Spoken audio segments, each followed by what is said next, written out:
comment ne pas être un rédacteur web lambda, comment être au-dessus du panier, parce qu'évidemment, tu peux te dire, oh là là, il y a beaucoup de concurrence sur telle ou telle plateforme, il y a des centaines de propositions, il y en a trop, il n'y a plus de place, pour moi, c'est fini, top, terminé, etc.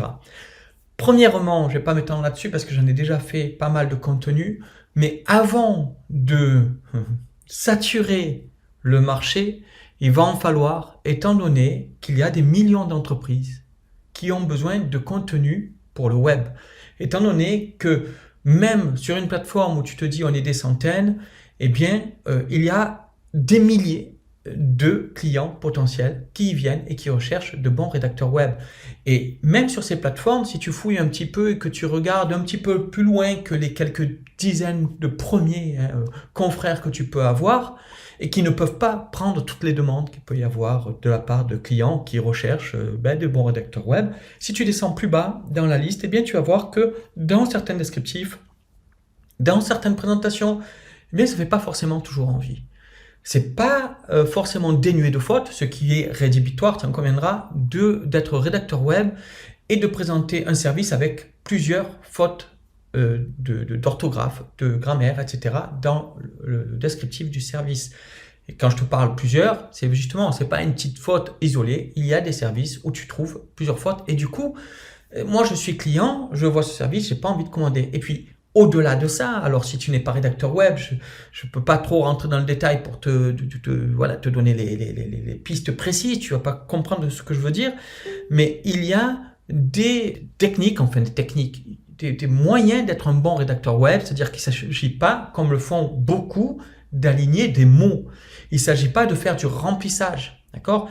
La rédaction web et la façon dont tu as appris à écrire dans un parcours étudiant quelconque, que ce soit collège, lycée ou plus haut, c'est pas du tout en fait la même façon d'écrire. On n'écrit pas pareil quelque chose qui est plutôt scolaire, universitaire et la rédaction web. Parce que la rédaction web, il s'agit de parler aux gens et de les toucher en fait. Il faut arriver à montrer qu'on parle le même langage que le lecteur.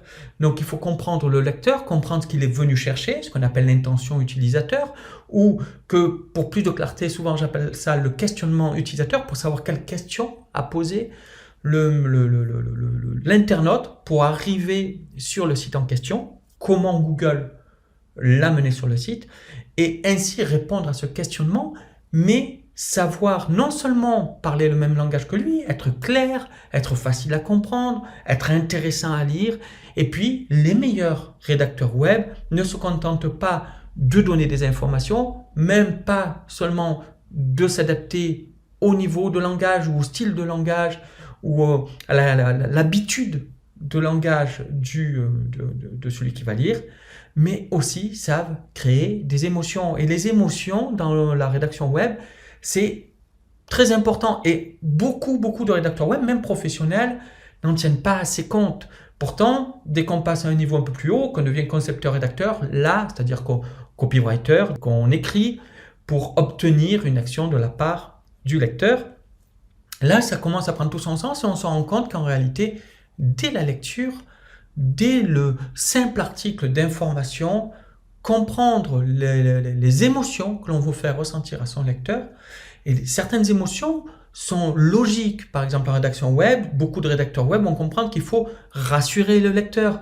Quelquefois, lui faire peur en disant « Est-ce que vous utilisez le bon produit pour ?» ou « Est-ce que vous utilisez la bonne méthode pour faire ceci, cela ?» Est-ce que vous mangez les bons ingrédients pour ne pas faire monter votre niveau de cholestérol? Ou est-ce que vous avez la bonne attitude face à ceci ou face à cela? Souvent, on va utiliser un petit peu des inquiétudes, des peurs, etc. que l'on va rassurer en montrant des solutions dans l'article.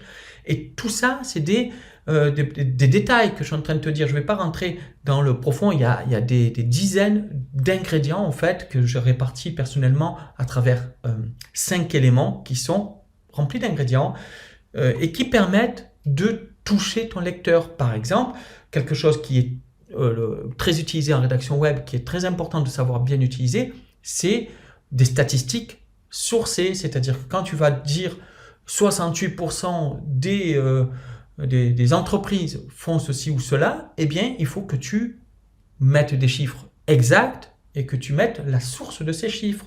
Et ça crée quoi comme sentiment, comme émotion? Bien, ça crée de la confiance parce que le lecteur se dit, celui qui me parle en ce moment, qui a écrit cet article, ne me dit pas n'importe quoi. Donc, du coup, tu vois, ça c'est très important parce qu'on lit tellement tout et n'importe quoi. Tu as dû être abreuvé dans tes balades sur le web d'articles dont tu te demandais même des fois s'ils avaient été écrits avec les pieds. Je suis désolé pour ceux qui l'écrivent. Bon, même si voilà, je ne mets pas de lien, mais tu en as vu des tas comme ça, qu'on dirait qu'ils sont écrits avec les pieds parce que c'est des mots qui s'alignent, des phrases rébarbatives, sans émotion, même à la limite répétées.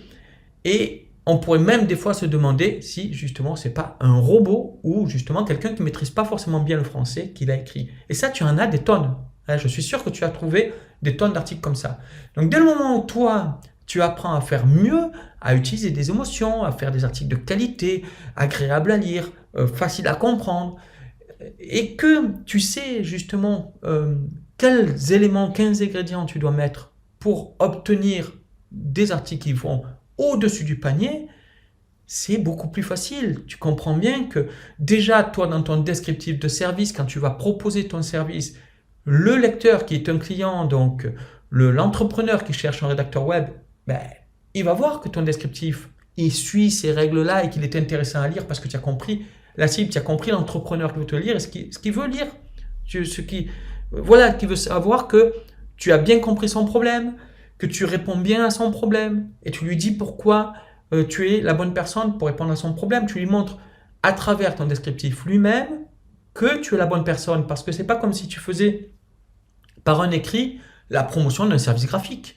Là, ton écrit prouve tes compétences et donc il aura envie de tester tes compétences. Si justement tu démarres, eh bien, il faut arriver à faire des offres, des packages intéressants pour qu'ils prennent les premiers risques parce qu'il n'y a pas encore d'historique, pas encore d'avis.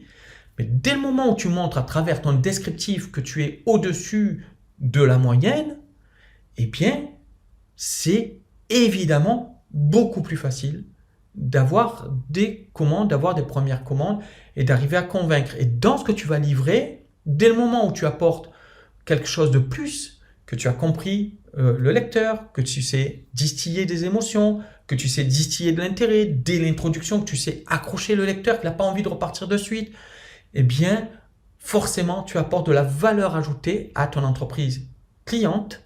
Et cette valeur ajoutée, elle est hyper précieuse parce que chaque visiteur qui vient sur un site, c'est un prospect, un futur prospect ou un futur client ou un ambassadeur ou quelqu'un qui va parler de ce site-là, qui va partager le fait qu'il a trouvé la bonne réponse sur ce site-là. Tu comprends que tout ça, si une entreprise paye des rédacteurs pour faire venir des gens, c'est pas pour qu'ils soient rebutés par l'article qu'ils ont lu et que ça fasse l'effet inverse, qu'ils se cassent, qu'ils ne reviennent plus sur le site et qu'ils donnent à Google le signal comme quoi l'article était de mauvaise qualité. Donc dès le moment où tu es au-dessus de la moyenne, et je t'assure que ce n'est pas si difficile que ça, que de mettre en place les bonnes méthodes si on suit des processus éprouvés, si on apprend à faire de la qualité.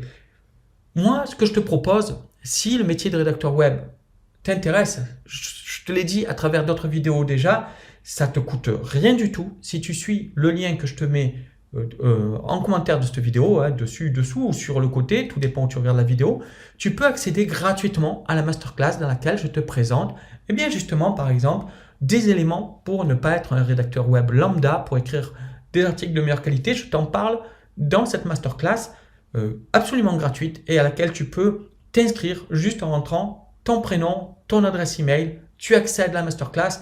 Moi, je me rends disponible pour répondre à toutes tes questions. Si tu as des questions, eh bien, tu pourras me les poser. Moi, ça me fera plaisir de pouvoir te répondre et tu pourras accéder directement donc à cette masterclass et voilà, et voir non seulement ce sujet, mais aussi plus en détail ce que c'est le métier de rédacteur web, comment on trouve ses premiers clients, comment on augmente ses tarifs, comment on est organisé, comment on ne fait pas de bêtises quand on travaille. Bref, plein de réponses qui pourront vraiment t'intéresser. Donc moi, je t'invite à me rejoindre en cliquant sur le lien que je mets en descriptif de cette vidéo.